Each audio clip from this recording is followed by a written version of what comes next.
as you pay your mortgage, syempre nagbibuild din tayo ng equity along the way. Force ipon nyo na rin na magagamit nyo in your next investment. Mas liit pa yung mortgage namin kaysa nung rent price namin sa Vancouver.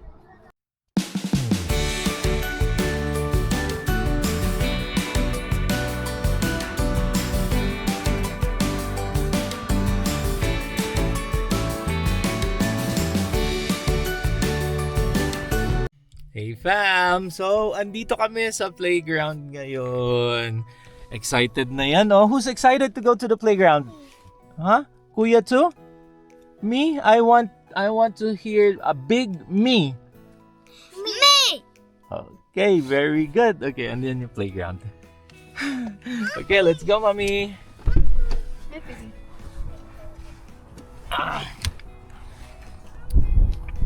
Okay, so parang napapadalas ang pag-check natin ng mga bahay-bahay. Sina Alvin kasi check ng bahay eh. Napa-check din tuloy kami, bro. Yo! Ayan, so... Ayan o, actually fam, may for sale pa dyan. So, baka tingnan din namin ni Donna yan mamaya. Sarap tumingin ng bahay. Pambili na lang. Ganda oh. So around, nasa kabilang ano naman kami? Community. Yeah. Magkalapit lang. It's called Redstone. Ang ganda ng playground nila dito. Ayun yung playground nila. Ang ganda eh. At saka wala pa masyadong bata. Kasi nga naman, tirik ang araw. Spring, summer na to. Say hi first to Alba Fam. Hi, Alba Famba. Okay. Oh, Lian, wait kuya. Wait for kuya there. Slide kayo kuya. Bilis. Bilis. Wait for kuya. Leon, wait for me! Mami. Leon, wait. Now, let's go! Woo! Ay sus, nauna si kuya. Oh, you wait for kuya again. Go. Wait for kuya. Mommy, catch me! No, Daddy. Okay, Daddy. Faster. Wait for kuya. Para sabay. Okay, that's good. All right. Okay. Go with kuya. 1, 2, 3, go. Ang galing. Alright, fam. So dito lang kami. Tingin-tingin lang kami ni Donna dito. How about let's check out yung for sale. Parang 2 days. Parang 2 days na tayong tumingin ng bahay. Hindi na tayo natapos kakatingin.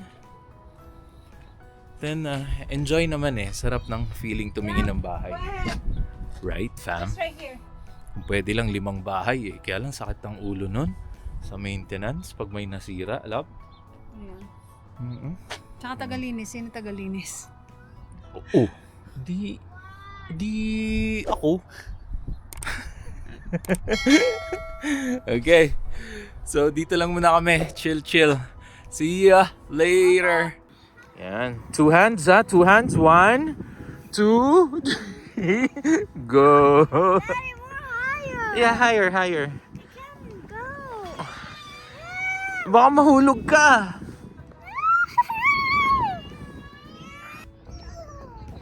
We're getting so high. Wow, we're getting so high.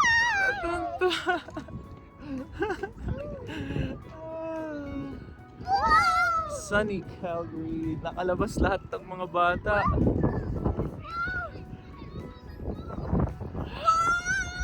Ano na? Spring to summer na? Bakit? Bakit ka tumawa ng malakas kuya?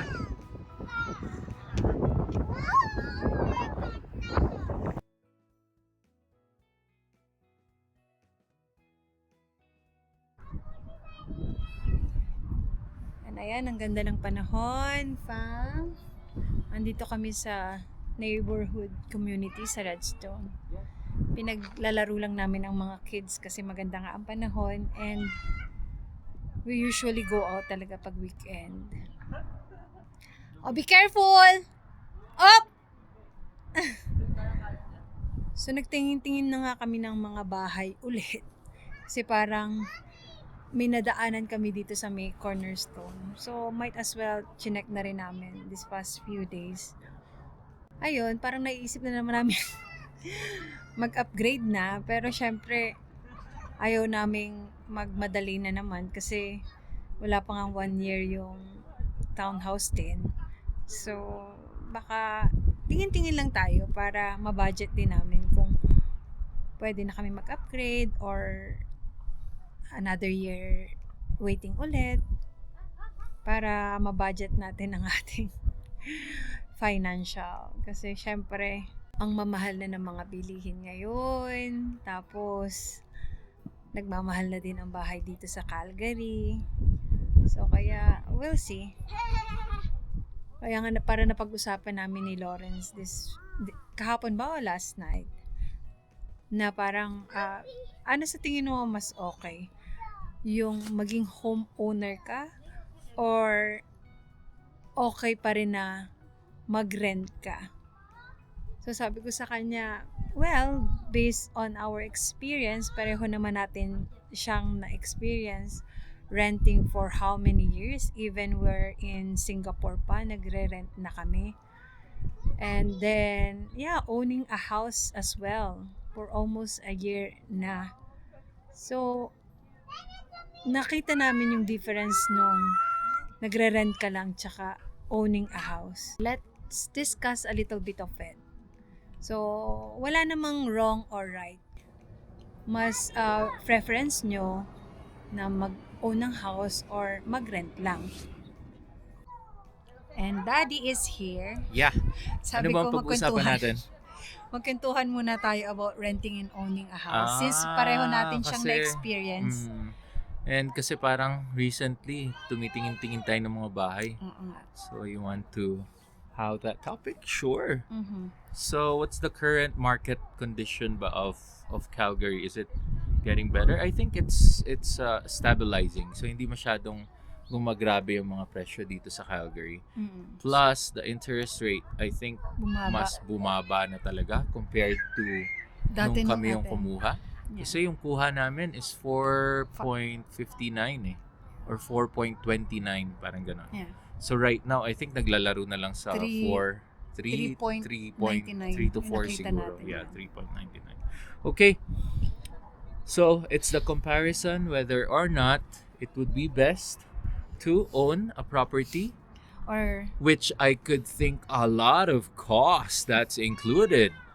Yeah. Or a lot of costs that needs to be included apart from the mortgage, or just renting, which you just pay the rental per month, hindi mo iisipin. kung ano yung mga maintenance. Parang lahat na ng advantage, disadvantage, sinabi ko na.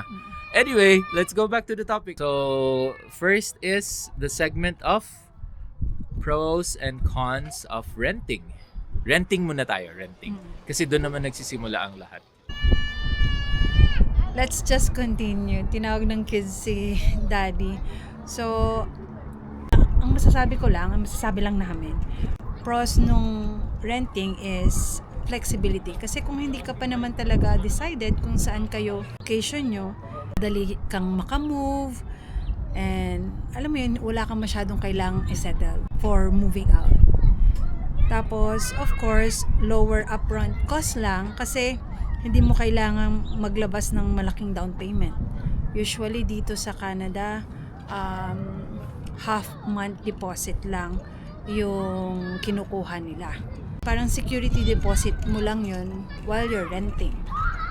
Siyempre, ang contract nyo din is 1 year dito sa Canada, tapos after nun is pwede na kayong mag month-to-month basis. And then, of course, less responsibility nga, as I've said, na wala kayong babayang property tax or any major repair cost. Basta sabihin nyo lang sa landlord nyo, may sira dito or kailangan yung paltan to. They can do that. As a renter, sabihan mo lang lahat sa landlord mo. So, wala kang masyadong iisipin doon. So, wala kang masyadong responsibilities in maintaining the house. Ang cons naman ng renting, well, syempre, no equity building. nagre-rent ka lang, hindi ka nag-iipon ng equity sa property na tinitirhan nyo. Yearly din, may tendency mag-increase ang rent nyo, lalo sa mga major cities like Vancouver, dito sa Canada ha, like Vancouver, sa Toronto, and yun. Kasi I remember nung nasa Singapore kami, syempre city talaga siya. Every year nagdadagdag kami ata parang $100 per year, if I'm not mistaken, if I remember it correctly. And then syempre, as a renter, limited yung control nyo sa bahay. Hindi ka pwedeng basta-basta renovate or mag-customize kung anong gusto mo sa bahay, mag-change ng mga furnitures or fixtures, kasi syempre you need the landlord permission tsaka approval, which is syempre as a landlord minsan ayaw mong gagalawin yung bahay mo kasi hindi naman sila titira ng matagal doon, lalo yung mga renter, di ba? Kasi naalala ko bawal magpako ng nails sa wall or mag-change ng mga paint wall nyo kasi syempre hindi naman sa inyo yung bahay, so you cannot just anyhow customize it. So ayan, move naman tayo sa owning a house. Since kakabili nga lang namin ng bahay last year, wala pa kaming 1 year as a homeowner, meron tong mga advantage at challenges din syempre. So based on our experience, ang pros ng owning a house is equity building and investment na rin siya. As you pay your mortgage, syempre nagbi-build din tayo ng equity along the way. Tapos pwede rin tumaas ang property value over time. Magandang investment naman talaga ang bahay kasi yung value niya tumataas every year. Yung equity, parang force ipon nyo na rin na magagamit nyo in your next investment, diba? So parang yun na lang iniisip talaga namin nung bumili din kami ng bahay ni Lawrence. Kasi rather than nagre-rent kami noon sa Vancouver, nung nag-move kami dito sa Calgary, mas liit pa yung monthly mortgage namin kaysa nung rent price namin sa Vancouver. And of course, stability owning a house. Syempre, minsan may fixed mortgage ka, means hindi nagbabago ang monthly payment mo for years. Kasi kami ang ginawa namin naman is 3 years lang, fixed 3 years kasi nga si Lawrence na parang napipredict niya na bababa yung interest rate anytime soon, which is nangyayari na nga ngayon. And nung bumili kaming bahay, andun kami sa peak season talaga na ang taas ng interest. But then, hindi na kami nag-think twice din kasi nga ang gusto lang namin talaga makastart na kami investment and makabig na rin kami ng equity rather than we're renting. At least meron kaming naiipon na equity along the way din. And of course, freedom to customize your house. Kahit anong gusto mong gawin, pwede mong gawin sa bahay mo as you are the owner of it. Ikaw na ang may control, tapos pwede kang mag-renovate o magdagdag ng personal touches mo. Syempre, it's your own house. You want a homey or kung ano yung gusto mong decoration, furnitures, and fixtures, pwede mo siyang gawin. Kasi as I've said nga, a renter, you need to have permission or approval from your landlord. Siyempre, pag own mo yung house, you can do whatever you want. Kahit anong gawin mo. Ang consequence nga lang nun is high upfront cost siya. You need to have financial stability before you buy a house, or you have really sapat na budget para sa down payment. Kasi dito sa Canada, ang usual down payment is 5 to 20% kung bibili ka ng bahay. Tsaka syempre may closing cost ka pa, na kailangan bayaran din upfront. So, kailangan mong mag-ipon muna ng pang down payment mo. Either it's your own choice kung gusto mong 5%, 10, 15, or 20%. The more high down payment, mas kukonti magiging monthly mortgage mo. As a homeowner, ikaw din yung magme-maintain nun. So, kailangan mo ding mag-budget sa maintenance expenses. Ikaw yung responsible sa lahat ng repairs, maintenance, na which can add up as well. Kasi hindi mo rin alam kung ano yung mga magiging sira eventually.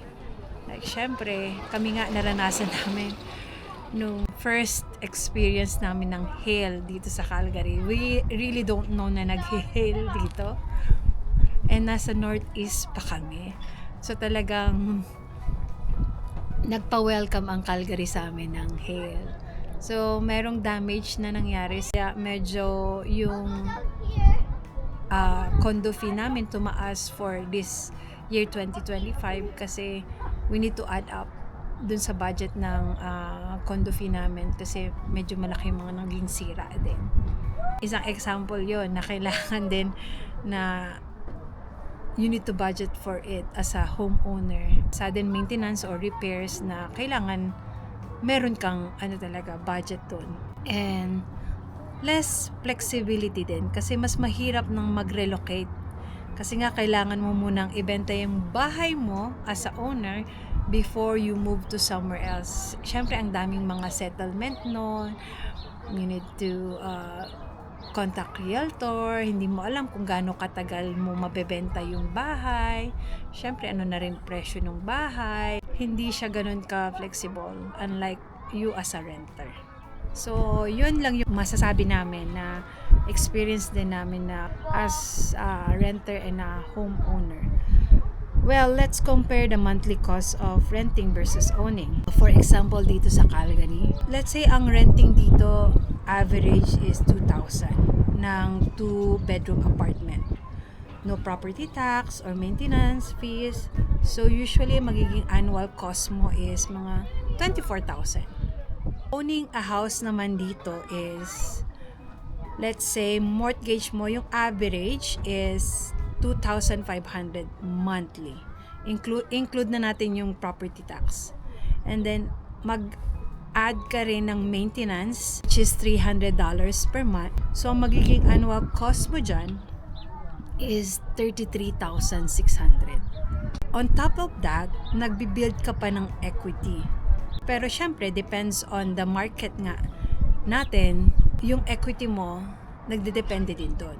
Sa short term, mas mababa ang renting cost, pero sa long term, owning allows you to build equity nga. Parang iniisip na namin ni Lawrence na force ipon nyo talaga. Alin nga ba ang mas okay para sa inyo?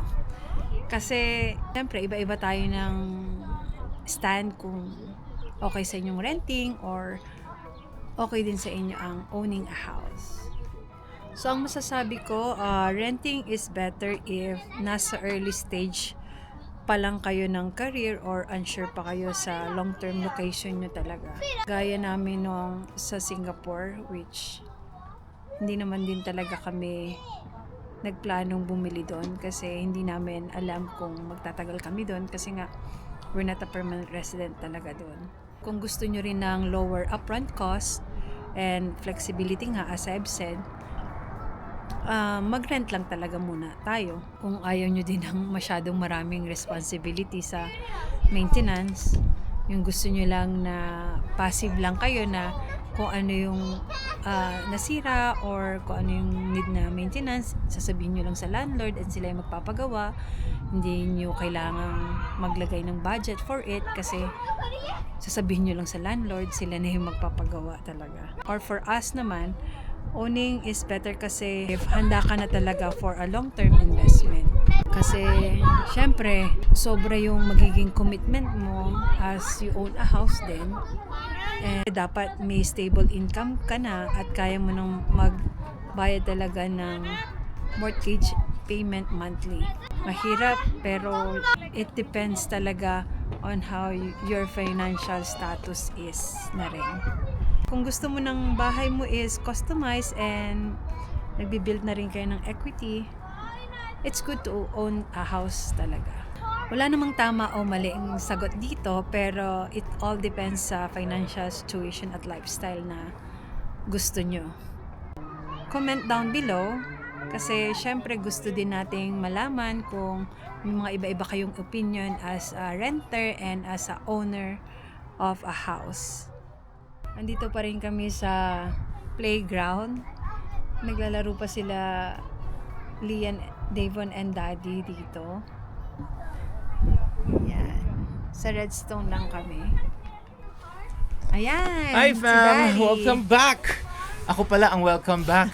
So, yep, I was just keeping our children safe, si Dave and si Lian, kasi baka mahulog sila. So, I think mommy was able to discuss all the hindi points. niya na ako binalikan. Hindi ko na siya nabalikan. So, we're gonna conclude the vlog here. Thanks again for watching. Please don't forget to like, share, and subscribe. And see you on our next video. Hang loose, kabayan. Oh, maayong buntag, maayong gabi. Bye. Bye.